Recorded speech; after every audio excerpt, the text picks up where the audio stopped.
નમસ્કાર. આદરણીય મંચ વેંકટ સાહેબ, જગદીપ માનવ સાહેબ અને નિર્ણાયક સાહેબ, બંને ઈશ્વરભાઈ સાહેબ અને લાયન્સ સ્પીકર ક્લબના તમામ સભ્યો બધાનું આજની સાંજે ખૂબ ખૂબ હાર્દિક સ્વાગત કરું છું. આજનો મારો વિષય છે પ્રયાગરાજ મહાકુંભ. તો આપણે ઘણા બધા સમયથી છેલ્લા એકાદ બે મહિનાથી સતત સાંભળતા આવ્યા છે પ્રયાગ કુંભ, મહાકુંભ. તો આપણે એના વિશે ઘણી બધી વાતો જે જાણતા નથી એવું માટે તમારી સમક્ષ રજૂ કરવા માંગુ છું. ખૂબ ઇન્ટરેસ્ટ પડે એવી પૌરાણિક કથાઓની સાથે જોડાયેલી છે. એનું આધ્યાત્મિક મહત્વ છે.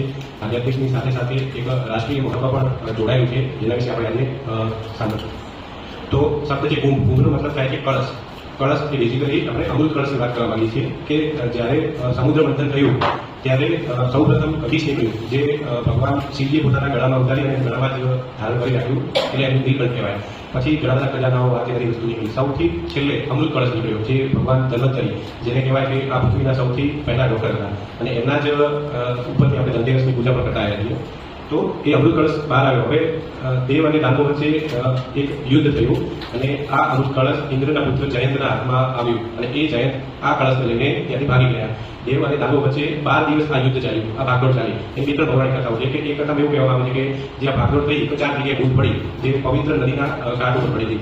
4 પવિત્ર નદી એટલે કે આપણે ત્રિવેણી સંગમ પ્રયાગરાજ, જે આ વખતે મહાકુંભ થઈ ગયો, ગંગા, યમુના અને સરસ્વતી નદીનો સંગમ. બીજું છે આપણી ગંગા નદી હરિદ્વાર, ત્રીજી છે ક્ષિપ્રા નદી ઉજ્જૈન, અને ચોથી ગોદાવરી નદી નાસિક. આ 4 ખાતે 4 દૂધ જ્યાં પડી ત્યાં આપણે આ કુંભનું આયોજન કરતા છીએ. બીજી કથા એવી કહે છે કે આ 4 જગ્યાએ દેવતાઓએ વિશ્રામ લીધો. યુદ્ધ દરમિયાન જે થાક લાગ્યો ત્યાં 4 જગ્યાએ વિશ્રામ લીધો, ત્યારે એને 4 જગ્યાએ આપણે કુંભ આયોજન કરીએ છીએ. અને એવું કહેવામાં આવે છે કે દેવતાના ભગવાનના એક દિવસ બરાબર આપણા એક વર્ષ કહેવાય. એટલે 12 દિવસ જે યુદ્ધ ચાલ્યું એટલે હવે કુંભ જે પૂર્ણ કુંભ કહેવાય. કુંભ 3 હોય છે, અર્ધકુંભ, પૂર્ણ કુંભ અને મહાકુંભ. જે 12 પૂર્ણ કુંભ થાય એટલે 12 વર્ષના 12 કુંભ થાય પૂર્ણ કુંભ, ત્યારે મહાકુંભ થતો હોય છે. અને દર 6 વર્ષે અર્ધકુંભનું પણ આયોજન થતું હોય છે. અર્ધકુંભ લાસ્ટ આપણે 2019માં થયો હતો, અને અર્ધકુંભ 2 જગ્યાએ છે, પ્રયાગરાજ અને હરિદ્વાર 2 જગ્યાએ. અને જે પૂર્ણ કુંભ છે એ 4 જગ્યાએ થાય છે. તો આ 4 જગ્યાએ આપણે સ્થળનો મહિમા લીધો. બીજી પૌરાણિક કથા એવી કહે છે કે ઋષિ કશ્યપની 2 પત્ની હતી. પહેલી પત્નીનું નામ હતું કદ્રુ, અને બીજી પત્નીનું નામ હતું વિનિતા. તો એમણે ઋષિ કશ્યપ જોડે વરદાન માંગ્યું બંને પત્નીઓએ. પહેલી પત્ની માંગ્યું મને 100 બળવાન પુત્રો આપો. તો 100 બળવાન પુત્રો એમણે 100 સાપને જન્મ આપ્યો, જે સાપનો અવતાર કહેવાય. એ ખૂબ જ શક્તિશાળી હતા. અને વિનિતાને પણ વરદાનમાં 2 પુત્રનો જન્મ આપ્યો. પણ બંને જ્યારે ઈંડા સ્વરૂપે હતા ત્યારે પ્રથમ ઈંડું વિનિતાએ ઉતાવળથી એને કે મને ક્યારે પુત્ર આવશે, હજુ પુત્ર નથી આવ્યો, એને તોડી નાખ્યું. તો એ એમનું અમુક કામ કરતું હતું નહીં. એ હતા આપણા અનુદેવ. અનુદેવ જે સૂર્ય ભગવાનના રથના ચાલક છે. 7 ઘોડા જે સૂર્ય ભગવાનના રથ એના ચાલક છે. તો આપણે આપણા અધ્યાત્મમાં પણ કહ્યું છે કે કોઈને ધારો કે કોઈ શારીરિક પીડા કે તકલીફ હોય તો એને પણ અવગણવો, એને સાથે લઈને ચાલવું. તો એ એક મહત્વ બતાવે છે. બીજા હતા આપણા ગરુડદેવ. અને જ્યારે આ કદ્રુ જે પ્રથમ પત્ની હતા એ થોડાક ચાલક હતા, હોશિયાર ચપળ હતા. તો એમને એમના જે કશ્યપ ઋષિના બીજા પત્નીના વિનિતા દેવી એમને દાસી બનાવી દીધા. તો ગરુડદેવ શક્તિશાળી હતા. એમને વાત મૂકી કે કઈ રીતે તમે અમારી મધરને દાસીમાંથી છોડાવી શકો. તો એમને એક શરત મૂકી કે તમે જે અમૃત કળશ છે એ જો લઈ આવો તો અમે તમારી મધરને છોડી મૂકીએ. કળશ દેવતાઓ જોડે તો ઇન્દ્ર ભગવાન જોડે. તો એ કળશ લેવા માટે ગરુડદેવ દેવતાઓ જોડે યુદ્ધ કર્યું, અને એમાં સફળ થયા. ઘણા બધા દેવતા લાગે પણ ગરુડદેવને હરાવી ન શક્યા. તો એ કળશ ગરુડદેવ લઈને ત્યાંથી નીકળી ગયા.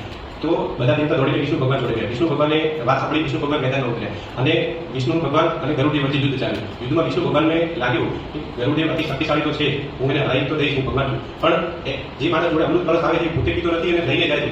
નહીંતર જો પોતાના સ્વાદ માટે હોય અમૃત કળશ હાથમાં પોતે પી જાય. પણ એમને કીધું નથી. તો એમને પૂછ્યું કે તમે આ અમૃત કળશ કેમ લઈ જાઓ છો? તો એમને બધી વાત કરી કે મારા માતાને દાસી હતી માટે હું લઈ લઉં છું. તો એમણે વિષ્ણુ ભગવાન શરત મૂકી કે એક શરત એ કે તમે જ્યારે આ કળશ આપો પછી તમારે એમાંથી મુક્ત થઈ જવાનું, પછી તમારે કળશની જવાબદારી લેવાની થતી નથી. ગરુડદેવ એગ્રી થઈ ગયા. અને બીજી શરત એ મૂકી કે એ જ્યારે હું કળશ ત્યાંથી મૂકીને લઈ લઈશ એના પછી તમારે મારું આજીવન વાહન તરીકે રહેવાનું. ગરુડદેવે એ પણ સ્વીકારી લીધું. અને જે આ વિષ્ણુ ભગવાન ગરુડદેવ વચ્ચે જે ઘમાસાન યુદ્ધ થયું તેમાં 4 મુદ્દો આ જગ્યાએ પડી હોવાનું પણ એક પૌરાણિક કથાઓ છે.